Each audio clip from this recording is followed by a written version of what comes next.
I was still standing by his grave. The dirt was still fresh on my shoes. Then my phone vibrated. A notification from my smart home. Mark is home. Brewing your favorite roast. I just buried my husband. Who or what did Aegis just let into our house?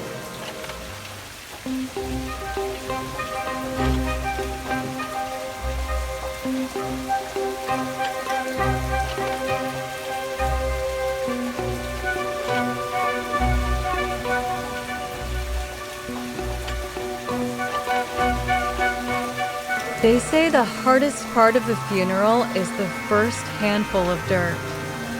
The sound of the earth reclaiming a piece of your soul. But for me, the hardest part was the vibration in my coat pocket. It wasn't a sympathetic vibration. It was a digital intrusion. It was 2:14 p.m. We were standing in the King County Cemetery, burying the man I had identified on a cold steel table 48 hours earlier. Mark, my husband of 10 years. A man who loved black coffee, rainy Tuesdays, and the silence of the Seattle coast. My phone buzzed. Not a call, not a text. A notification from our smart home system. Welcome home, Mark. Temperature set to 72 degrees. Espresso machine warming up. Playing jazz for reading. I stood there, paralyzed, as the priest's voice droned on like a distant insect. I opened the live security feed on my phone. And there he was, Mark. Same charcoal sweater with the loose thread on the left cuff. Same way of running his hand through his hair. Same way he looked at his watch. My name is Alara Mond. I am a senior data analyst. And as I stood there, watching the dirt cover my husband's name, I didn't feel the weight of loss. I felt the weight of an impossible question. Because if the man in that casket was Mark, then who was the man currently waiting for me to come home?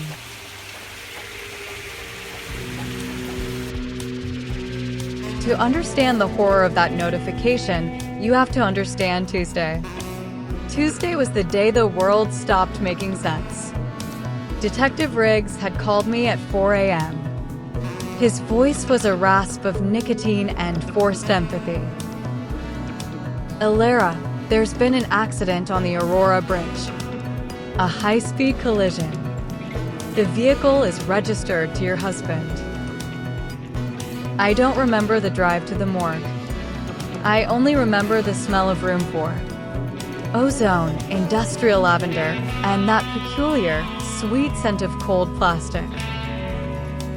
Riggs led me to a stainless steel table. He didn't say much. He didn't have to. The fire had been so intense that there wasn't much left to identify. We used the biometric chip in his wrist, Riggs explained, pointing to a small, charred indentation on the remains. It's a 99.9% match. And we found this. He handed me a plastic evidence bag. Inside was a wedding ring. It was blackened, slightly melted on one side, but I knew it. I'd bought it in a small shop in Florence. I'd engraved the coordinates of our first house on the inside. I touched the bag. The metal felt cold, even through the plastic. I signed the release forms. I authorized the immediate burial. I wanted it to be over. I wanted Mark to be at peace. But now, at 2:14 p.m. on Thursday, I'm watching a ghost drink wine in my kitchen. He's not burnt. He's not broken. He's perfect.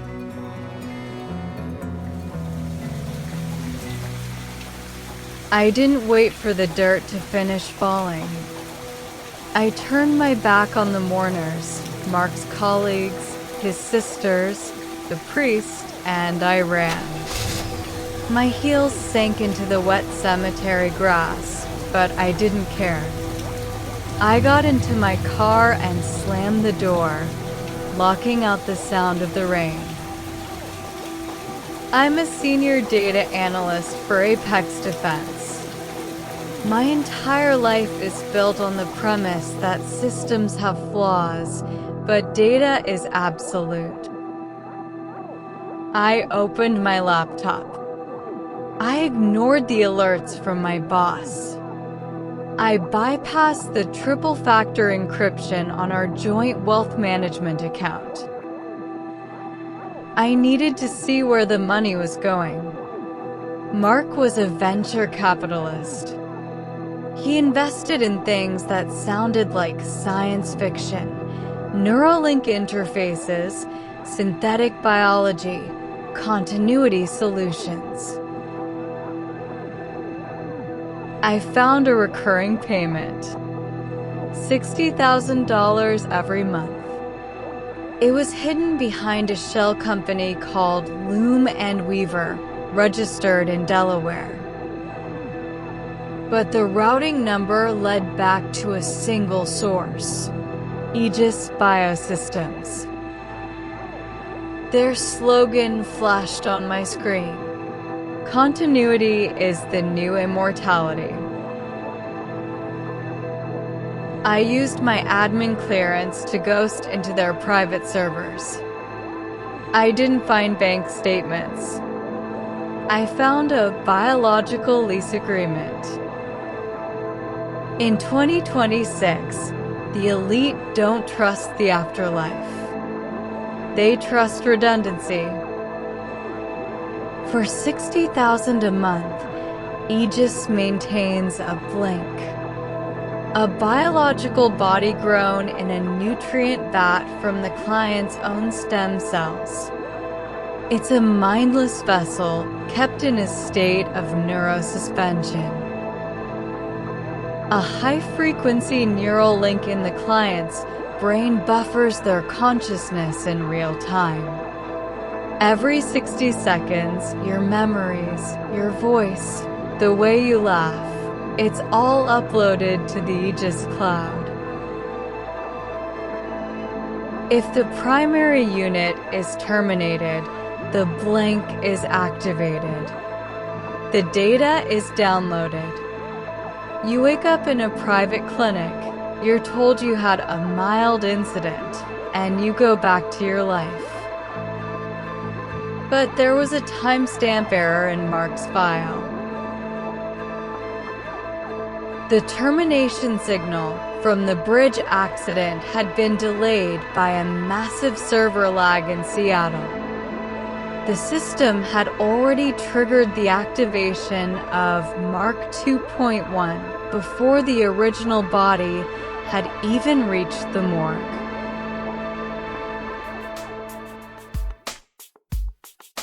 I arrived home at 3:45 p.m. The house was warm, smelling of cedarwood and espresso. It was terrifyingly normal. Mark walked out of the study. He looked radiant. His skin was perfect, no scars, no age spots, no exhaustion. His eyes focused on me with a warmth that felt like a biological violation. "Alara, you're pale. Was the commute from the office that bad?" I stood in the foyer, clutching my laptop like a shield. I looked at his hands. No scars. No 4 marks from the clinic. "Mark," I whispered. "Tuesday. The Aurora Bridge. Tell me what happened." He laughed. It was a sound I'd heard 1,000 times, but now it sounded different. There was a micro delay in the emotional processing, a tiny gap between the thought and the expression. "The brakes locked up, honey. I told you on the phone. I hit the embankment. I've been at the Aegis clinic for a few days.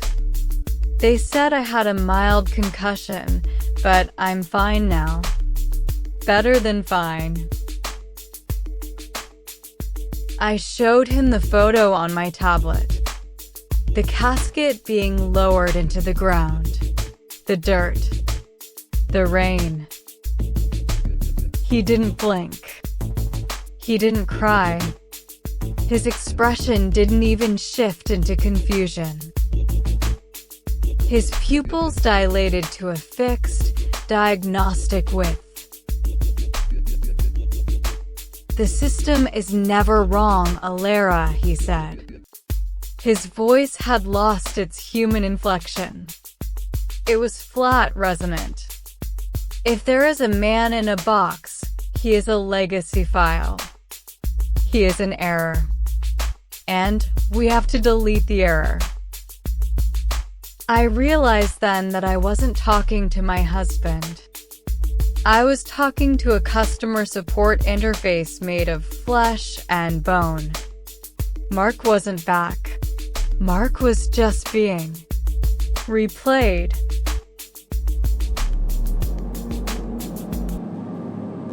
A black van pulled into the driveway. Two men in tactical medical gear stepped out. They had the Aegis logo on their collars. "Mrs. Mond," the lead man said. He held a biometric scanner. "There has been a synchronization failure. Client 4022 was released before the destruction of the legacy tissue was confirmed. It's caused a significant lag in the insurance servers." I backed into the kitchen, my heart hammering against my ribs. Finalize what? I buried him. It's over. The man from Aegis didn't look at me. He looked at Mark. "Not his transition, Alara," he said softly. "Yours." He turned his tablet around. I saw my own file. Subject 4023 Alara Mond. I saw a death certificate from 3 years ago. A car accident in Vermont. A high-speed collision in the snow. Suddenly, the memories I thought were my own began to flicker like a failing light bulb. The Vermont winter. The smell of burning rubber. The sensation of my lungs collapsing in the freezing air. I wasn't the grieving widow. I was the replacement from 2023. I was the blank that had performed so well, so seamlessly, that I'd forgotten I was a copy. "We need to reboot the entire household, Alara," the man said. "The logic of this simulation has been compromised by the redundant mark.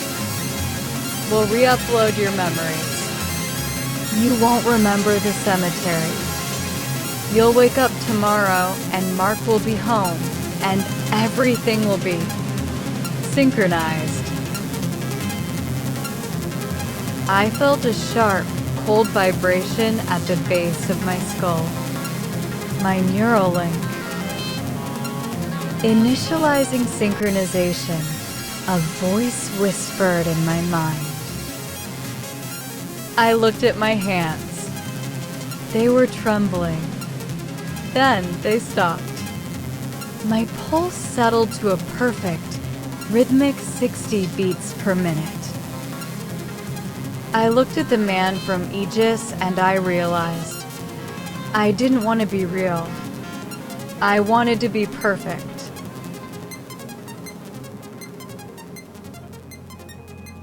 My name is Alara Mond.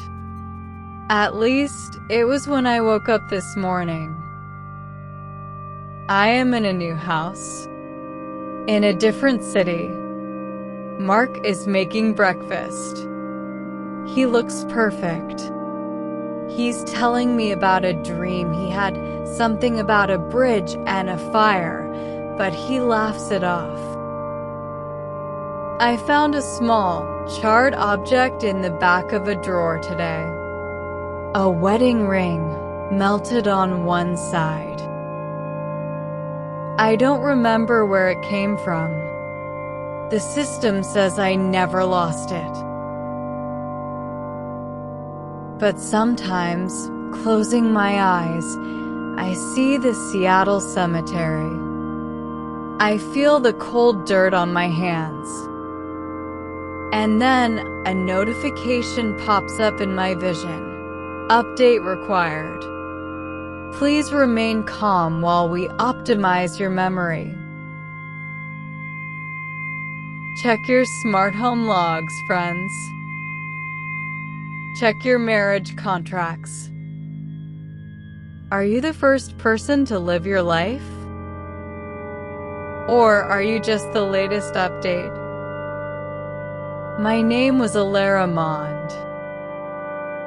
And I am finally synchronized.